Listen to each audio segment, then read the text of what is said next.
Kali ini Ibu akan memulai kelas secara daring, di mana pembelajaran secara daring ini akan memutus rantai penyebaran COVID-19.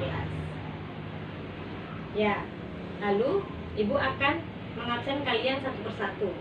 Sebelumnya Ibu akan melihat siapa saja yang hadir pada pagi hari ini yang sudah online. Oke? Nah, oke, saya kira semuanya sudah hadir. Selanjutnya Ibu akan menerangkan, akan menjelaskan segala sesuatu tentang akhlak terpuji dan membiasakan diri kita untuk melakukan akhlak terpuji.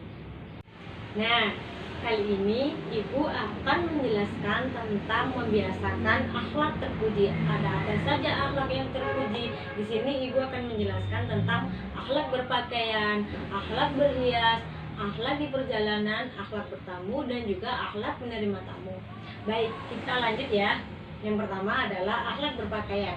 Pengertian pakaian yaitu barang apa saja yang dipakai atau dikenakan oleh manusia. Contohnya baju, celana, rok gitu ya. Nah, sedangkan menurut istilah busana dari bahasa Sanskerta yaitu busana yang mempunyai konotasi pakaian yang bagus atau indah, yaitu pakaian yang serasi, harmonis, selaras, enak dipandang, nyaman melihatnya, cocok dengan pemakai, serta sesuai dengan kesempatan. Maksudnya sesuai dengan kesempatan ini kita bisa menyesuaikan pakaian kita kemana saja kita berada. Contohnya kalau ke sekolah ya kita pakai seragam, kalau kita pengajian ya kita pakai busana, jubah gitu ya, seperti itu. Nah, selanjutnya adalah fungsi pakaian. Yang pertama itu penutup aurat. Kata aurat dari dalam bahasa Arab berasal dari kata yang pertama awira, yang artinya hilang perasaan, hilang cahaya, atau lenyap penglihatan untuk mata. Yang kedua ara, yang berarti menutup. Artinya aurat itu harus ditutup sehingga tidak dapat dilihat dan dipandang. Yang ketiga awara, yang artinya mencemarkan bila terlihat atau sesuatu akan mencemarkan bila tampak. Nah, maksudnya ini penutup aurat ini kita harus menutup aurat kita, badan kita harus tertutupi, yang mana orang tidak bisa melihat apa sesuatu yang ada di tubuh kita. Nah, secara bahasa aurat berarti malu, aib, dan buruk. Jadi pengertian aurat secara kebahasaan adalah anggota atau bagian dari tubuh manusia yang bila terbuka atau tampak akan menimbulkan rasa malu, aib, dan keburukan-keburukan lainnya. Yang ketiga ialah sumber kata inilah lahir dari kata aurat yang diartikan secara luasnya adalah sesuatu anggota tubuh yang adanya pada manusia yang harus ditutupi dan dijaga sedemikian rupa agar tidak menimbulkan kekecewaan dan rasa malu. Dan kita sebagai umat muslim, kita harus berpintar-pintar untuk menjaga aurat. Kenapa? Kita harus menutupi aib kita harus menutupi rasa malu kita, dan kita juga menutupi hal-hal yang buruk yang ada dalam tubuh kita. Nah, yang kedua adalah perhiasan. Sebagian pakar menjelaskan bahwa sesuatu yang elok adalah yang menghasilkan kebebasan dan keserasian. Pakaian yang elok adalah yang memberi kebebasan pada pemakainya untuk bergerak. Salah satu unsur mutlak keindahan adalah kebersihan. Itulah sebabnya mengapa Nabi Muhammad SAW senang memakai pakaian putih. Bukan saja karena warna ini lebih sesuai dengan iklim Jazirah Arabia yang panas, melainkan juga karena warna putih segera menampakkan kotoran, sehingga pemakainya akan segera terdorong untuk mengenakan pakaian lain atau pakaian yang bersih. Nah, di sini bukan wajib ya untuk memakai pakaian yang berwarna putih, hanya saja Nabi suka memakai warna putih. Kenapa? Karena ada setitik saja kotoran itu akan terlihat. Nah, kembali lagi tadi perhiasan itu katanya mengandung kebersihan, jadi tiada satupun kotoran yang ada di baju kita, seperti itu. Nah, yang selanjutnya adalah melindungi dari bencana. Ditemukan dalam Al-Quran ayat yang menjelaskan fungsi pakaian, yakni fungsi pemeliharaan terhadap bencana dari sengatan panas dan dingin. Yang dimaksud bencana ini adalah kita terhindar dari panas dan dingin. ketika kita keluar rumah, kita akan terhindar dari panas terik matahari dengan menutup aurat ini, ya kan. Nah, selanjutnya jika ada musim dingin, kita bisa hangat dengan memakai pakaian tersebut. Nah, selanjutnya adalah petunjuk identitas.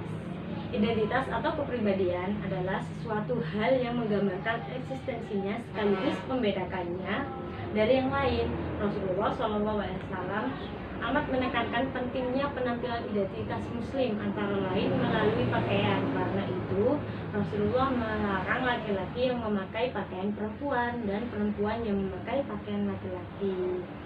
Jilbab dapat menjadi identitas kepada pemakaiannya sebagai muslimah.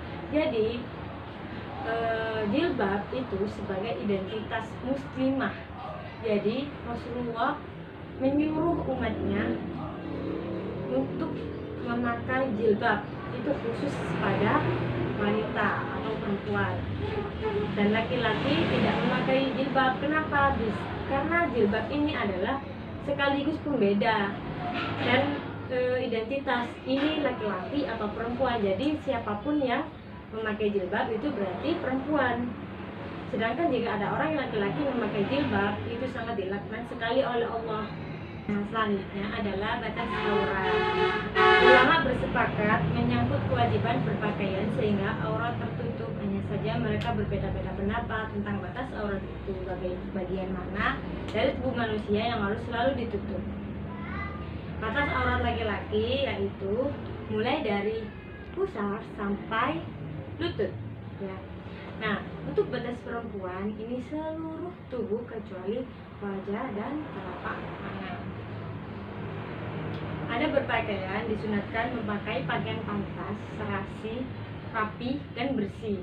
Rasulullah bersabda kepada salah seorang sahabatnya di saat beliau melihatnya mengenakan pakaian jelek, apabila Allah mengaruniakan kepadamu harta, maka tampakkanlah bekas nikmat dan kemurahannya itu pada dirimu. Pakaian harus menutup aurat, yaitu longgar, tidak membentuk lekuk tubuh, dan tebal, tidak memperlihatkan apa saja yang ada di baliknya. Nah, yang selanjutnya adalah akhlak berhias. Pengertian berhias yaitu usaha memperelok diri dengan pakaian ataupun yang indah, berdandan dengan dandanan yang indah dan menarik. Berhias tidak dilarang dalam ajaran Islam karena ia adalah naluri manusiawi. Adapun yang dilarang adalah tabarruj al-jahiliyah, yakni mencakup segala macam cara yang dapat menimbulkan rangsangan birahi kepada selain suami dan istri. Nah, berhias ini adalah sesuatu yang memperindah diri kita. Contohnya seperti berdandan, berpakaian. Namun kita dilarang untuk berdandan ataupun berpakaian ataupun segala sesuatu yang memperindah diri kita, yang tujuannya untuk menarik lawan jenis namun bukan suami istri, itu dilarang. Seperti itu. Kata tabaruj terambil dari kata al-buruj, yakni bangunan, benteng, atau istana yang menjulang tinggi. Jadi wanita yang bertabaruj adalah wanita yang menampakkan tinggi-tinggi kecantikannya, sebagaimana benteng, istana, atau menara yang menjulang tinggi, dan tentu saja menarik perhatian orang-orang yang memandangnya. Apalagi wanita itu sangat-sangat dilarang untuk berdandan yang tujuannya untuk menarik kaum laki-laki. Itu sangat dilarang. Kedua adalah macam-macam berhias. Dalam Islam diperintahkan untuk berhias yang baik, bagus, indah, sesuai dengan kemampuan masing-masing, terutama apabila kita akan melakukan ibadah, sholat, maka seyogyanya perhiasan yang kita pakai itu haruslah baik, bersih, dan indah. Maksudnya di sini adalah ketika kita sholat, kita harus berpakaian yang rapi, kita harus berpakaian yang baik. Setidaknya kita harus menutup aurat bagaimana yang dianjurkan oleh Nabi Muhammad. Kalau laki-laki menutup auratnya juga, yang perempuan bisa memakai mukena. Nah, antara lain yang pertama yaitu jilbab. Salah satu jenis pakaian yang dapat menutup aurat wanita yaitu jilbab. Beragam jenisnya, namun demikian walaupun banyak ragamnya dan menjadi hiasan diri pemakainya selain menutup aurat dari atas kepala sampai dengan dada manusia. Allah telah memerintahkan bagi kaum wanita mukmin di ayat yang saya sebutkan tadi, untuk menutup tempat-tempat yang biasanya terbuka di bagian dada. Nah, untuk wanita kita diharuskan memakai jilbab mulai dari atas kepala sampai di bawah, sampai di perut ya kalau bisa. Kenapa? Agar daerah dada itu terjaga dan juga tertutup, tidak terlihat oleh seorang laki-laki. Arti al-khimar yaitu kain untuk menutup kepala. Jadi hijab, jilbab, dan khimar itu berbeda. Kalau hijab itu hanya sekedar penutup, bukan jilbab. Kalau jilbab itu seperti yang saya gunakan ini namanya jilbab. Kalau khimar itu hanya kain yang menutup kepala. Selanjutnya adalah perhiasan. Nabi menganjurkan agar wanita berhias. Al-Quran memang tidak merinci jenis-jenis perhiasan. Salah satu dengan diperselisihkan para ulama adalah emas dan sutra sebagai pakaian atau perhiasan laki-laki. Memang Nabi menganjurkan kita untuk berhias, namun bukan untuk berpamer-pameran. Ini saja Nabi menyuruh kita agar kita melakukan memberikan keindahan pada tubuh kita. Nah, selanjutnya adalah Bu Guru akan membahas tentang akhlak perjalanan atau yang disebut dengan safar. Yang pertama itu pengertian perjalanan, yaitu cara atau gerakan, yakni berjalan atau berpergian dari suatu tempat menuju tempat untuk suatu tujuan. Secara istilah, perjalanan sebagai aktivitas seseorang untuk keluar ataupun meninggalkan rumah dengan berjalan kaki ataupun menggunakan berbagai sarana transportasi yang mengantarkan sampai pada tempat tujuan yang mana dengan maksud ataupun tujuan tertentu.